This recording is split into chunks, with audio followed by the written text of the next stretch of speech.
Ay, magandang gabi ho, mga boss, mga camping, mga kabunyog, ginabi. Oo. Salamat po sa dumadagdag na subscriber, no. Saka magandang comment nyo, mag-collab tayo mamaya, oo. Siguro na, balitaan nyo na ho itong ano. Bigyan lang ho tayo reaction dito. Itong ano, kay Atty. Enzo to eh, saludo sa dalawang aktivista. Sa kabila ng pressure, di sila natakot sabihin ang totoo. Ha? Pakinggan natin.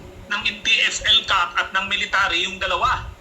Sa press conference na pinatawag ng NTF-ELCAC, sinabi nila na hindi dinukot, kundi kusang pumunta sa mga military itong dalawang aktivistang ito at sila'y pumunta sa militar para sumuko. Kaya hindi sila dinukot kundi sumuko. At mayroon daw silang affidavit na pinirmahan itong dalawang aktivistang ito na nagsasalaysay na sila'y hindi dinukot kundi sumuko sila ng kusa sa mga militar dahil ayaw na daw nila sa kilusan na kinabibilangan nila. Yun ang kwento ng militar at yan yung kwento ng NTF-ELCAC. Naging topic pa ito nila Kibuloy, nila Eric Celes, sabi nila na itong ang dalawang ito. Itong NTF-ELCAC na to, kung si BP Leni hindi na disgrasya, itong number 1 na sisipakin niya kasi para sa kanya, sayang lang perang dyan. Kasi ang dami na nga naman, meron ng AFP, meron pang CIS, may NBI, ba't kailangan pa yan? No? Eh wala, disgrasya, tuloy natin. Ay nagdesisyon na humiwalay na di umano sa grupong kinabibilangan nila. Naghanap sila ng kampo ng militar, pumunta sila doon at kusa silang sumuko. Panoorin muna natin yung unang nung nag-press con sila ang NTF-ELCAC at sinabi nila na ito'y sumuko. Sumuko raw sa militar at hindi totoong dinukot ang dalawang environmental activist sa Bataan. Nasa frontline ng balitang yan, si Rainiel Pawit. Nasaan na ba ang mga environmental activists na sina Jed Tamano at Junila Castro? September 2 nang maglaho silang parang bula. Program coordinator si Jed. September 2 ho, parang naglaho parang bula, ha? Amaya magbigay tayo reaction dito. Ng Church Community Partnership na Turn the Tide Now. Habang community volunteer naman si Junila ng grupong Akap Ka Manila Bay na tutol sa Manila Bay Reclamation Project. Sabi ng Anak Bayan at iba pang grupong kinabibilangan ng dalawa, dinukot umano sila ng mga armadong lalaki habang naghahanda sa isang relief operation sa Orion, Bataan. Naiwan pa ni Tamano at Castro ang kanilang tsinelas. Pero iba ang kwento ng mga otoridad. Hindi raw dinukot ang dalawa kung di nagpunta lang sa Guagua, Pampanga kasama ang tinatawag nilang ate. Ito'y para magpatulong na kumalas sa kanilang kinabibilangang grupo sa Orion. May mga dinidivulge silang information kay ate. Ang mabigat ho dito kasi, kung sumuko kami, sabi niya, ba't naiwan pa yung sinelas namin? Oh, kaya sabi nila, dinukot kami, naiwan pa yung sinelas namin. Oh. Yun nga, kasi na nagpatuloy ng komunikasyon kung sino man yung contact nila dito sa grupo ang pinabibilangan nila sa Orion. Pinabulaan na naman ng National Security Council na environmentalist ang dalawa. Dito po makikita yung galing ng kanilang propaganda at yung elaborate folks. Diligit nila sa Manila Bay Reclamation. Kasi mainit ang issue ng Manila Bay Reclamation dahil ipinatigil ng ating Pangulo. Ginawa silang environmentalist ko yun. Hindi sila environmentalist. Organizers sila ng kaliwa. Ayan. So yun ang sabi ng military, na itong dalawa ay naghanap ng military, ng kampo ng militar at doon sila kusang sumuko. Pero iba po yan. Nang iniharap sa press con, itong dalawa, ang nagharap sa kanila sa press con ay nakikita nyo, yung dalawang aktivista nandun, yung dalawang babae, nasa gitna, at may militar pa silang katabi. Kaya lang, ang pagkakaiba dito, itong press conference na ito, may media na. Ibig sabihin, hindi na sila natatakot. Kaya nung iniharap sila sa media, sinabi nila, hindi sila sumuko, sila'y dinukot. Ito po ang kwento nito. Isiniwalat ngayon ng dalawang aktivista na sina Jed Tamano at Junila Castro na dinukot umano sila ng militar.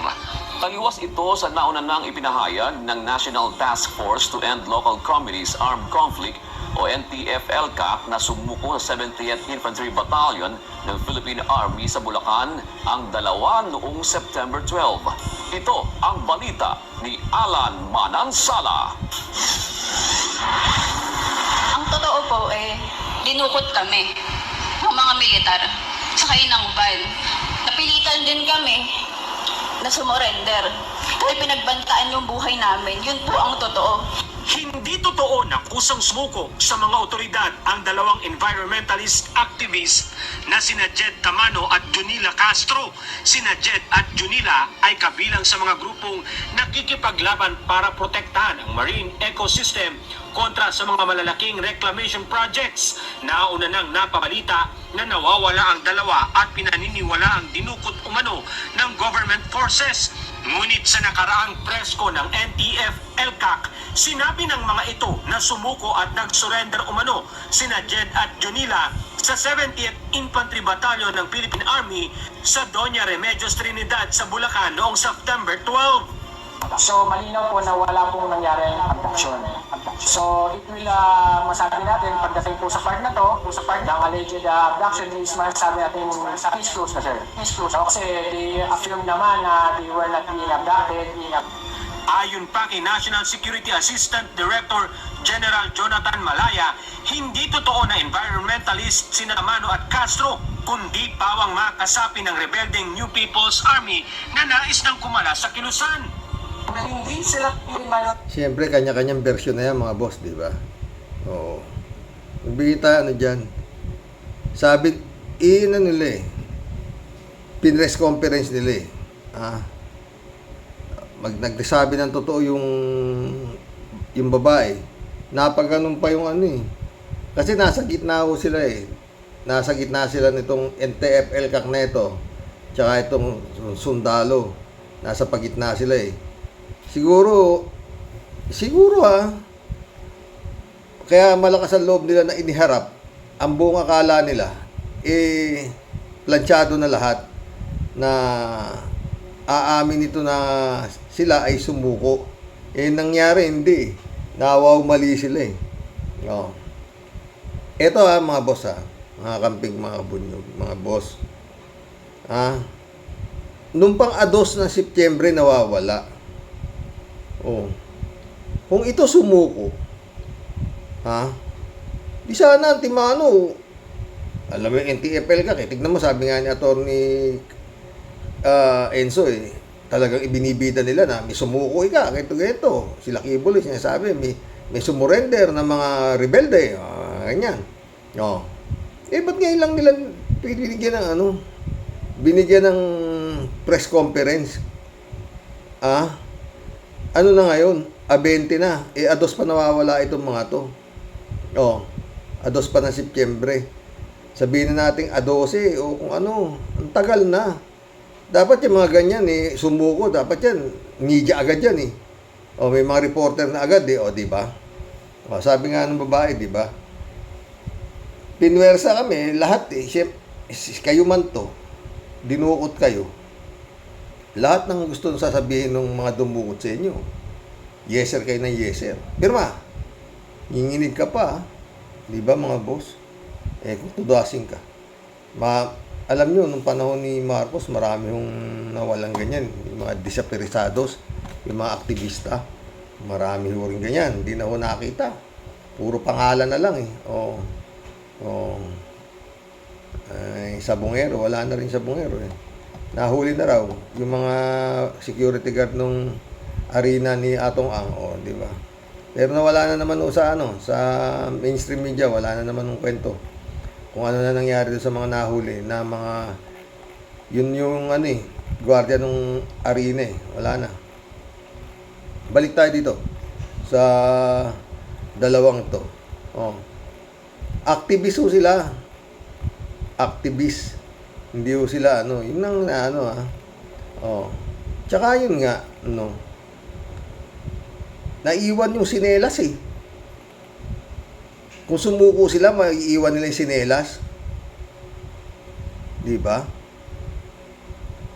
Kaya kinuha sila Nilagyan pa raw sila ng, blindfold pa sila Tsaka pa sila tinali sila eh. Parang in-interrogate pa raw sila, yun ang sabi nila. Oh. Siguro to, siguro puro tayo hula siguro to mga boss Kasi hinahanap sila eh. Diba sabi nung parang naglahong parang bula sila. Oh, siyempre hinahanap sila. Oh. Tsaka yun, ang daming nagrarally doon sa labas ng munisipyo na palayain yung dalawang babae, mga kasamahan nila na mga aktivista. Oh. Kaya sabi ng babae, bandang nung matapos yung press conference na sinasabi, ayoko sa militar. Oh, dali niyo ako doon sa kaya kinuha ko ng human rights. Oo, sinalo agad ng mga human rights. Oo. Doon sila nagsalita ng Wala na eh. Kumbaga sa no choice sila eh. Oo. Na sasabihin baka nakaprogram sila eh na kaya sila inilabas eh na yun ang gagawin nila.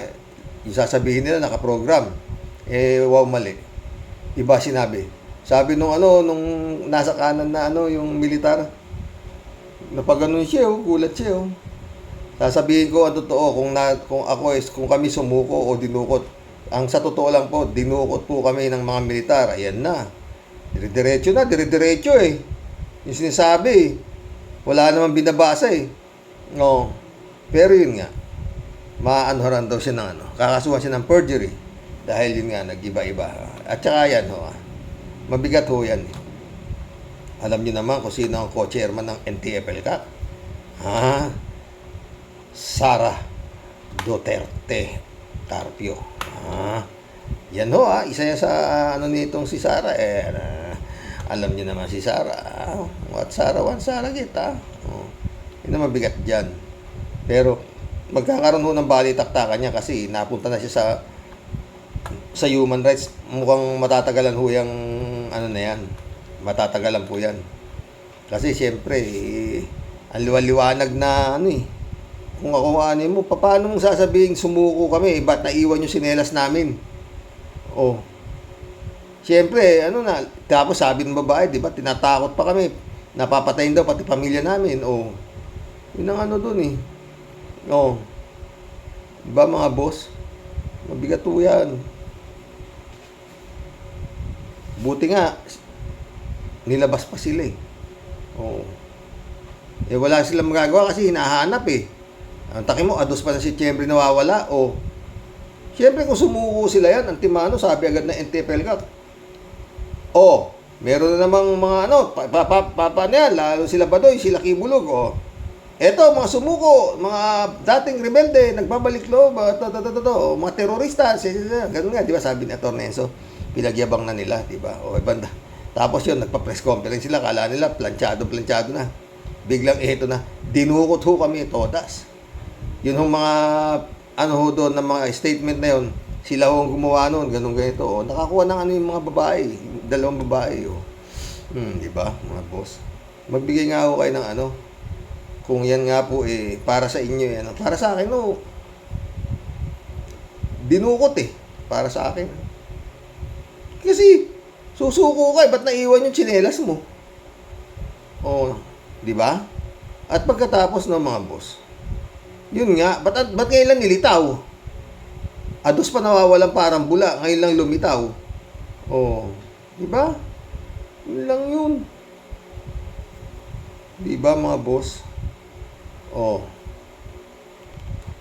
Mag-collab na po tayo. Michelle Edwin, shout out. Good morning karaoke watching, sabi niya. Ludi Mel Dulalas, shout out, sabi niya. When tyranny becomes law, rebellion becomes duty. Thomas Jefferson.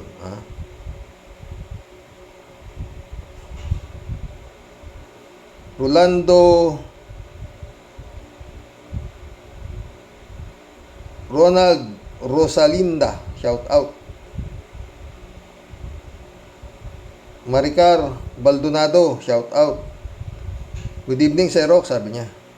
Totoo po ang sinabi ni Maharlika at tayo noon pa man, alam na natin na nadaya si BP Lenny. Kaya lang, hindi natin alam kung anong motibo ni Maharlika at motibo ang tanong kung ang tanong ko lang, hindi lang si BBM ang sangkot na gumawa ng katiwalian. Bakit si Sara at Digong hindi matira ni Maharlika? Dapat po pareho niyang tirahin BBM at Sara. Ingat po palagi si Rox. Ikaw naman. Baka nga bayad yan eh. Pem, shout out Pem. Karamihan sa ating mga senador ay pang barangay lupon lang.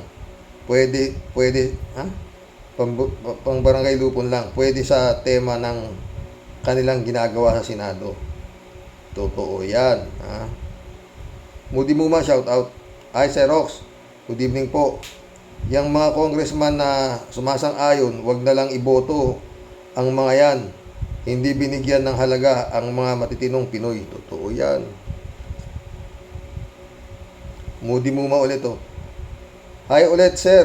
Tama ang sinasabi ni Maharlika, ngunit isama si Sara sa pagtagal sa kanyang upuan. Si BBM dapat dyan mawala na sa kanyang kinauupuan. Puro pahirap ang ginagawa ni BBM sa buong bansa. Pero nagpapasarap naman siya. Renami Bingson, shout out ha. Dolor Garcia, Belinda Magtangob, shout out sa inyo dyan. Sabi niya, nakakataaso ng presyon ang mga kaganapan dyan sa Pilipinas. Wala hong kapupuntahan ng ekonomiya ng bansa natin. Wala talaga, Renami. Johnny B. Good, shout out. Gandang gabi, Karoke. Sabi niya, totoo yan. Wala ring mangyayari sa Supreme Court dahil hawak lahat ni Duterte at Marcos ang batas. Oo. Tama ka, Karoke. Ang tanging paraan na lang para matigil itong mga kurakot sa gobyerno ay ang taong bayan. Dapat lumabas at makiisa. Makiisa na ang taong bayan para patalsikin ang mga kurap sa gobyerno. Yun lang talaga, wala iba. Oy, bukas na po yan. No? Bukas na po yung September 21. Oh. Sana maging maganda, ha? Kalat ni Baya, shout out, ha?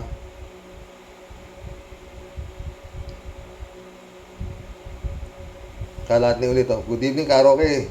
Wala nang patumpik-tumpik. Tirahin mo na, Karoke. Be well, Mama Bear. Okay lang si Mama Bear. Shout out, Akira Milo, sabi ni Kalat niya. Sumagot si Akira.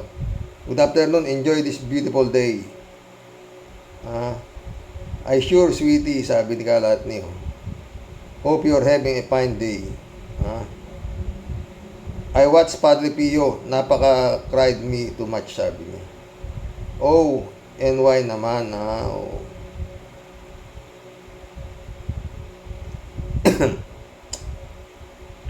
Elizabeth Iscare, shout out, ha? Good evening, Sir Rox. Ewan ko din kung may mangyayari dyan sa petisyon kontra Maharlikapan na yan. Kasi nga, hawak nila lahat ang sangay ng gobyernong ito. Walang mangyayari dyan. Di ba, Sir Rox?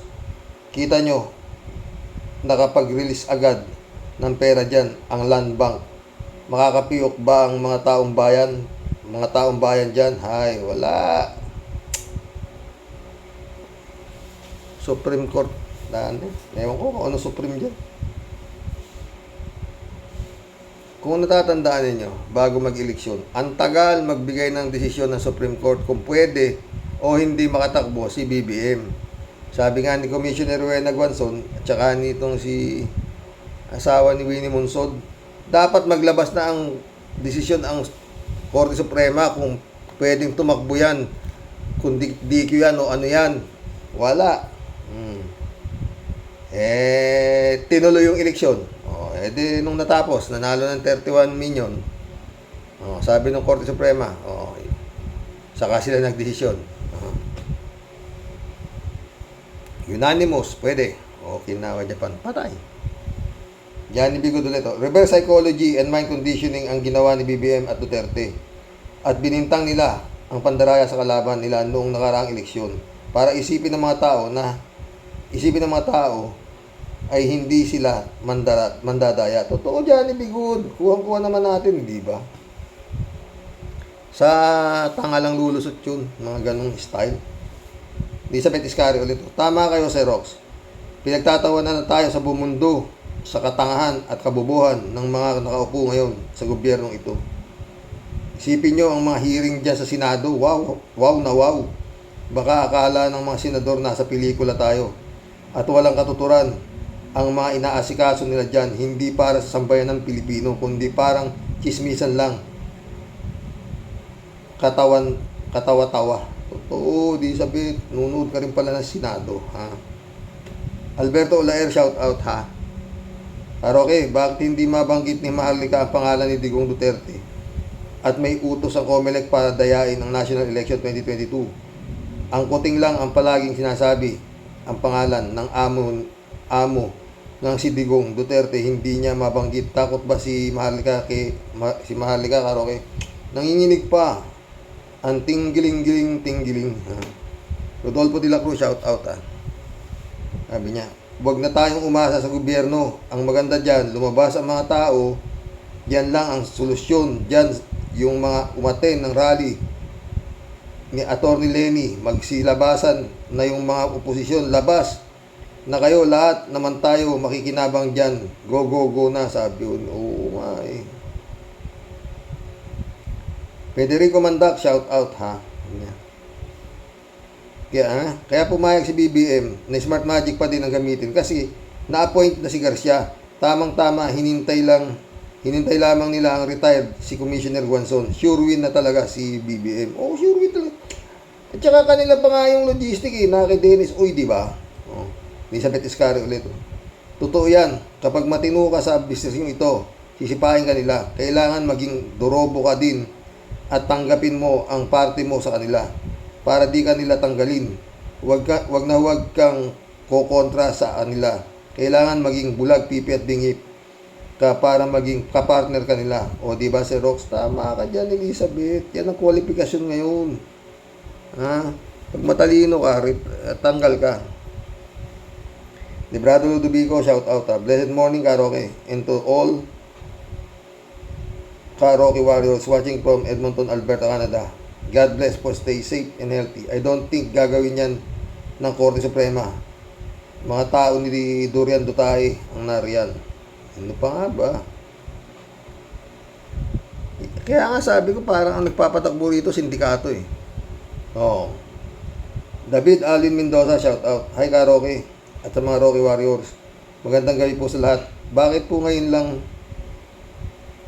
kinestyon sa Supreme Court yung Maharlika Investment Fund na yan? Dapat po noong pa nang i-approve ng Kongreso at Senado. Tama po ang palagay ninyo na wala ding mangyayari dyan sa protesta nila sa Supreme Court. Sana po ay maging matagumpay ang rally sa September 21. God bless po sa atin lahat. Diba? Tama ako. Sumagot si Reynaldo Gonzales. Approve lang ng approve. Pag sinabi ni Satanas, tumalon ka, tatalon nga. Ganyan. Mga mambubutas, di gaya ni Jesucristo, di makakuha ng panglilinlang ni Satanas para makuha lang ang ibinigay niya sa kanya. Lahat ng nakikita at mga kaharian. Pero ang mga namumuno dito, kahit patalonin, tuwang-tuwa pa. Akala may mga pakpak. Di nila alam pagdating ng tagdang panahon, babagsak din sila unang-una sa impyerno. Totoo yan, Reynaldo Gonzales, ha? Librado Ludovico ulit, oh.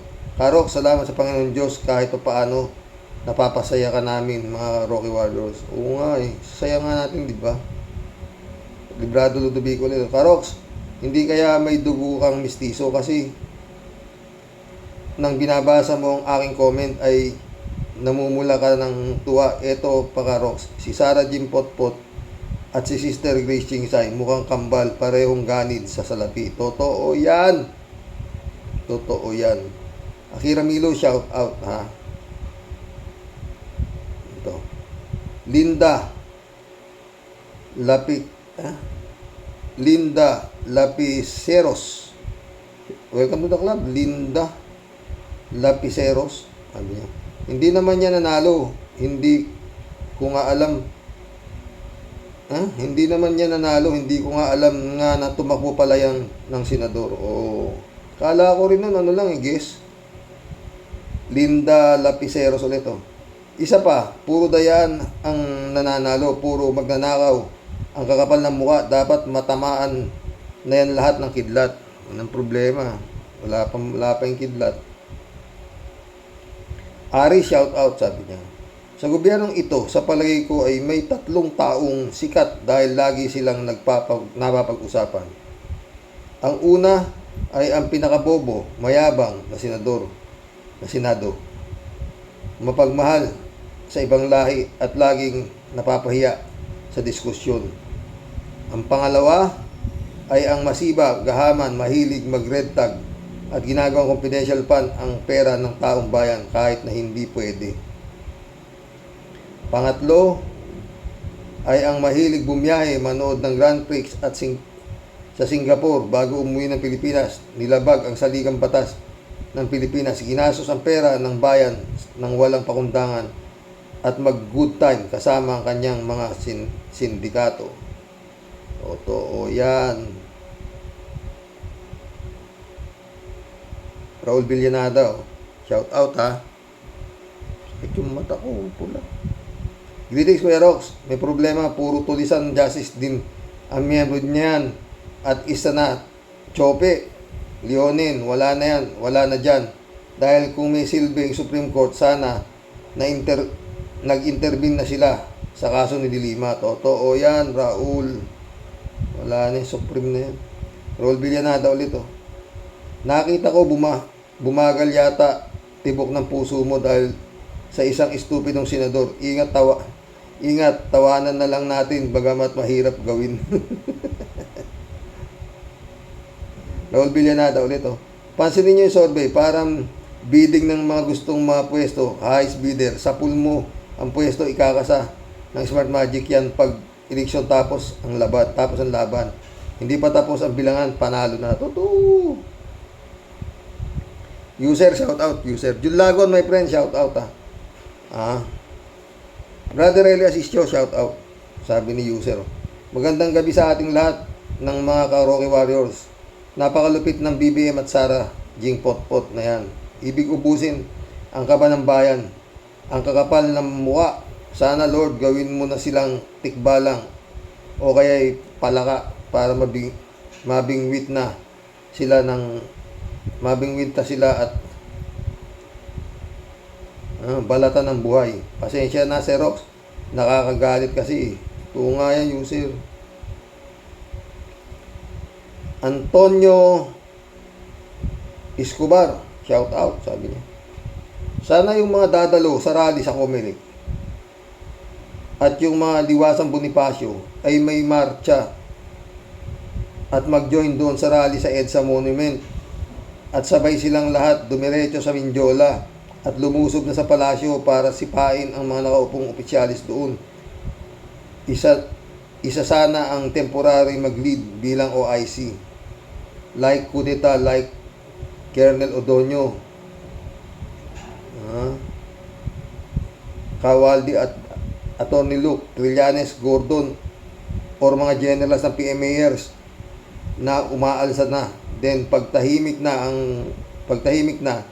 mag-set na ng snap election at palagay na ang tunay na opisyalis na may malasakit sa bayan. Yan na lang yata ang solusyon sa ikababangon ng magandang pamumuhay ng madlang Pinoy. Thank you. Totoo yan.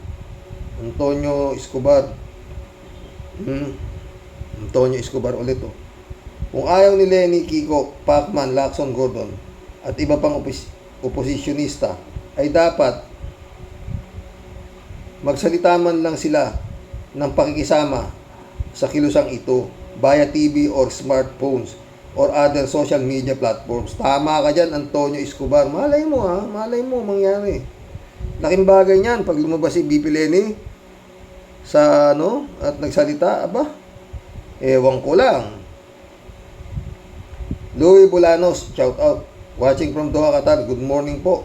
Hanggat nandyan ang mga pulpol na politikong mandirigma sa kaba ng bayan, wala po tayong pag-asa. Good luck sa atin. Totoo yan, Louis. Olive Monty, shout out, Bakit may pronouncement na flash sa inidoro? At bakit nanood at naganap? Ano ang nagganap, Smartmatic? At bakit nag-uumapaw ang korupsyon ngayon? Para ba inailalaan na Smartmatic Fund? User ulit oh. Yung DAP nga ni Pinoy pinatigil ng Supreme Court. Dapat mas lalo itong ginagawa ngayon ng mga pondo na gano'n na lang nila nililipat-lipat sa ibang ahensya. Bawal na bawal yan. User, walang bawal ngayon. Al-Olalia, shout out ha. Sabi. Napakaswerte ng mga buhong at sakim na nakapwesto sa gobyernong ito. Kung may kasabihang one day millionaire, halos ganun lahat sila with unlimited source of fund na okay lang kay Juan de la Cruz kahit waldasin nila kahit anong reklamo sa Supreme Court. Batas na yan, Maharlika investment pa na yan. Ang gusto pa din ni BBM ang mangyayari dyan, palamuti na lang yung Supreme Court na yan. Mga kababayan, samantalahin na natin na September 21, kumilos na tayo kahit abutin ng ilang araw basta magka-resulta ang ipinaglalaban natin. At malay natin, samahan na tayo ng ating tunay na Pangulo, Her Excellency Madam President Maria Leonora Herona Robredo. Magandang araw, Sir Rox. Sana nga, Al-Olalia, mangyari yan. User ulit oh. Buti pa yung bigas. Buti pa yung bias na buto ng baka ay may utak. Pero itong sagad sayabang na si Robin, lusak na utak ay wala. Tama ka dyan. Buti pa yung bulalo, may utak. Ay, naku. User ulit oh. Lord, bigyan nyo sana kahit nakatiting o kapirasong utak si Robin para magkaisip ng kaunting utak, diba? Hindi utak biya. Totoo. Alam mo, user, no? Si Kimo, siguro, nagtataka tayo, di ba? Kung ano-ano lang sinasabi niya. Sabi natin na wala siyang advisor. Sana may nag-a-advise sa kanya. Alam mo si Kimo, palagay ko, nag-isip-isip siya. Ba't kailangan ko ng advisor? Nanalo na ako ng ganito eh. Number 1 pa nga ako eh. Pag nagkumuha ako ng advisor, baka mas lalong magkano. Pagtyagaan nyo na lang ako. Total. Baka hanggang 2028 na lang naman ako eh. O, di ba? O, ganun lang yun. Ano to? Teresa Marie. Shout out. Si Rox. Totoo po, I'm watching from Canada. Nakakahiya po ang ginagawa ng mga senador at Congress, lalo na si Padilla at si Duterte. Totoo yan. Welcome to the club ha. User ulit oh. Good evening, Karox. Sa klase po ng kalidad ng mga politiko natin ngayon at ay nakakahiya na pong maging Pilipino. Totoo yan. Dapat po yung mga may deposito sa land bank ay withdrawin na nila ang pera nila dahil wala na pong kasiguruhan. Nakikita ang Maharlika investment na yan. Tama po kayo. Kung talagang kikita yan, ay bakit hindi mauna ang mga politiko na mag-invest ng sariling pera nila?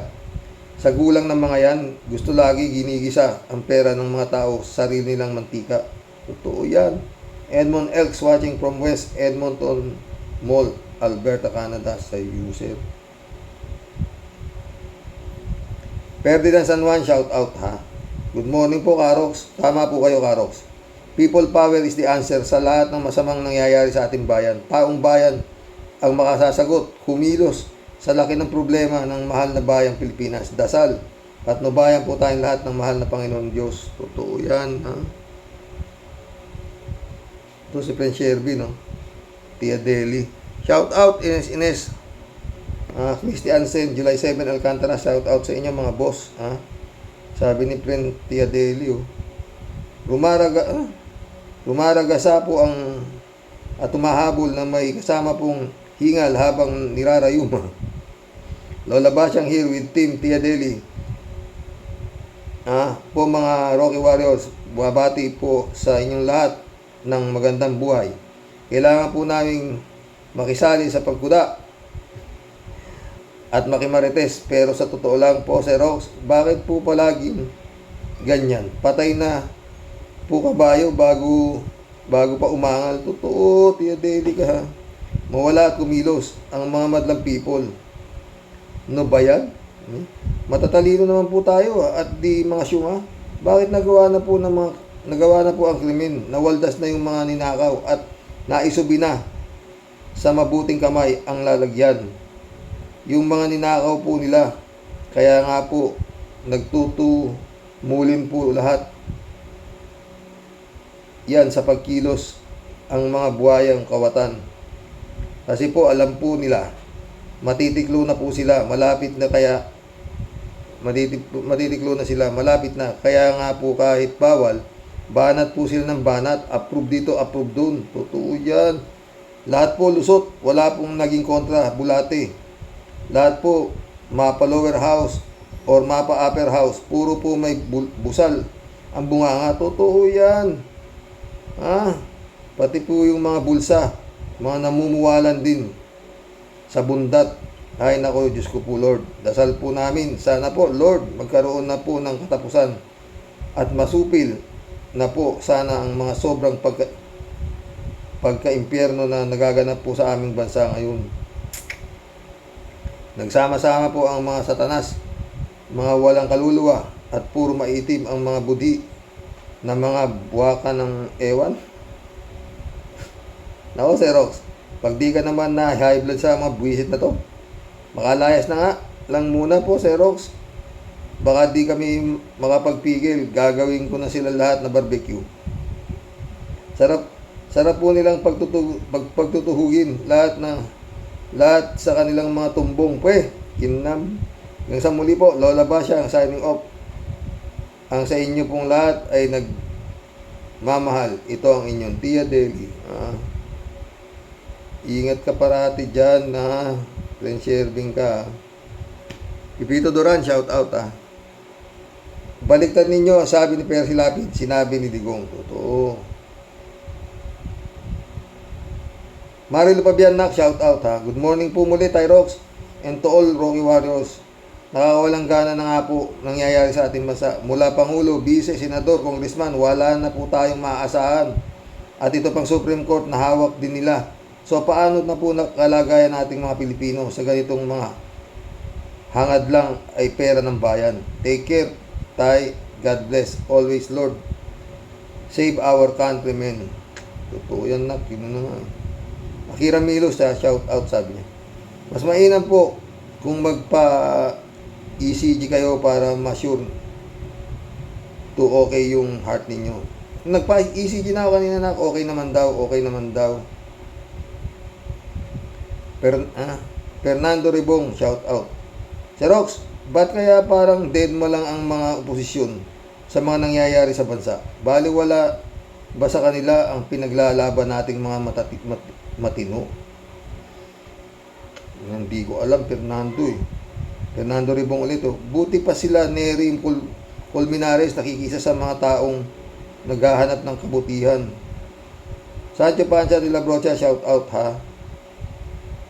Ladies Anita, welcome to the club.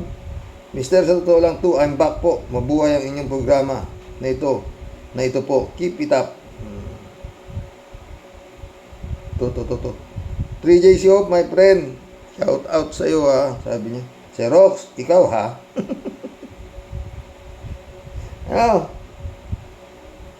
Huwag mong masyadong dinidibdib ang comment namin dito sa tawag ta. Di ba sabi ko nga minsan, itong vlog mo ay nakakawala ng stress at the same time, nakaka-stress din. Doon na lang tayo sa nakakawalang stress. Gawin na lang nating katatawanan si Robin Hood. Yun nga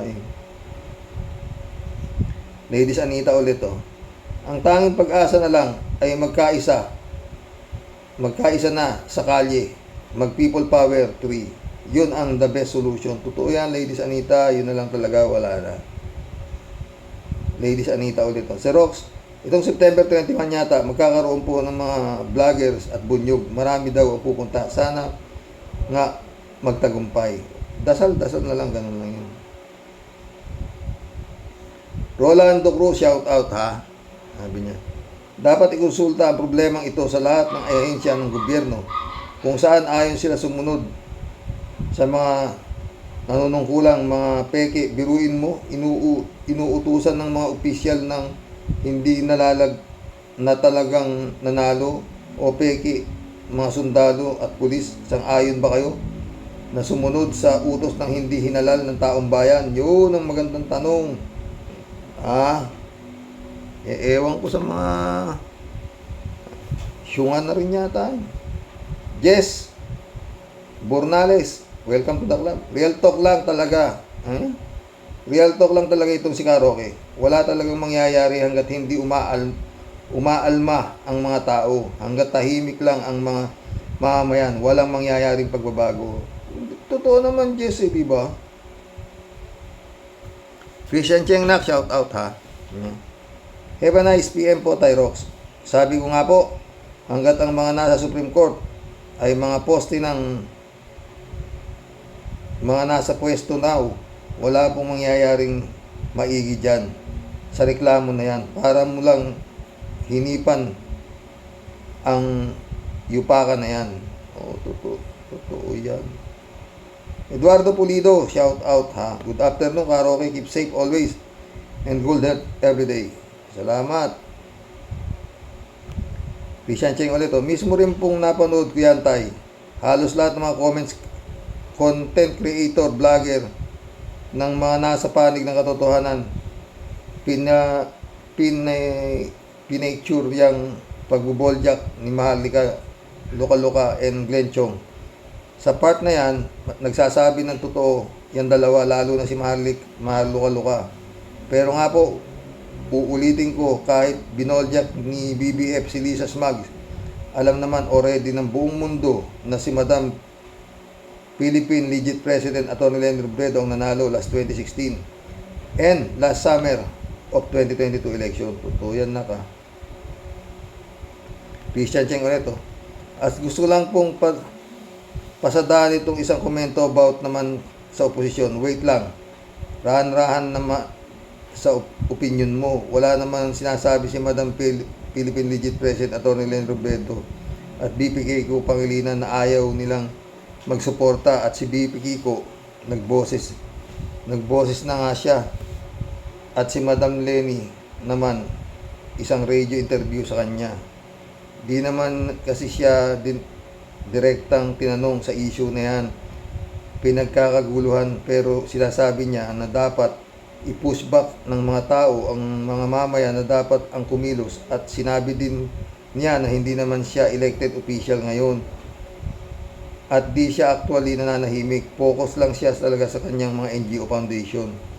Huwag naman sabihin na ang tahimik ng oposisyon dahil si Senator Risa maingay at na-oppose sa mga issue ng gobyerno ni Marcos. Kasi di po ba, Tatay Rox, sabi ng iba, bakit daw ang tahimik ng oposisyon about sa mga issue now sa gobyerno ni Vic Marcos? Totoo yan. Maraming nagsasabi nga ganun. Christian Cheng ulit. Yun nga po sabi ni Madam Atty. Leni Robredo, baka nga daw siya ang pinapahayunan ng oposisyon. Di lang naman daw siya ang oposisyon Ang totoo, ang daming ang oposisyon ngayon At saka si Senator Drilon nagsasalita naman. Huwag naman daw kasi sabihin na porke pag sinabing oposisyon, siya agad. Totoo naman po. At yan din po, baga sabi ko, bakit pag sinabi bang oposisyon, siya agad na yun? Itutuusin naman po talaga, sandamakmak ang oposisyon ngayon. Yan, yung mga walang humpay sa social media na mga nag-iingay, isa na ako doon. Considered opposition na yun.